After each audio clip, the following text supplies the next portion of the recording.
Hi guys, so ito ngayong ganap namin kanina, no? Dahil may bisita kami dumating. So ito yung mga gamit na gagamitin namin.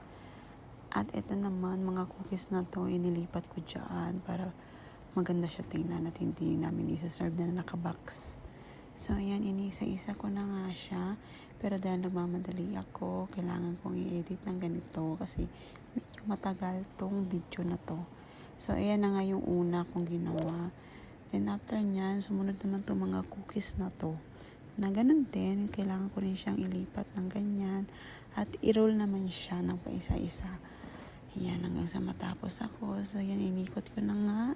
At inilagay ko pa yung iba para naman mas maganda siya tingnan. Dapat punong-puno siya. So ayan, inaayos ko pa siya that time. So medyo nahirapan ako dyan, no? Kasi hindi ko alam kung magiging maganda ba ito sa paningin ng amo ko, pero okay naman. Dahil after nung nakita naman niya, wala naman siyang sinabi. So, ayan yung ginawa ko. At yan yung isang yan, uulitin ko yan. So, ito na nga yung isa na naulit ko na. Yan na yung final look. Yan. At ito naman po yung kasunod pa-tire na kailangan ko rin siyang ilipat dito sa dalawang tray na to. At ayan nga po siya. So, after nyan, ibibigay ko na rin yan doon sa loob. Pero, babalutin ko muna siya ng plastic. So, ayan na nga po lahat yung mga na-ready namin, no? Na ibibigay namin sa mga bisita na darating that time.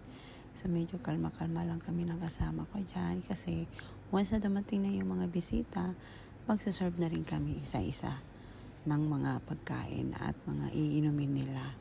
So that time, nag-i-enjoy din kami ng kasama ko at nagkukulitan while na naghihintay pa rin.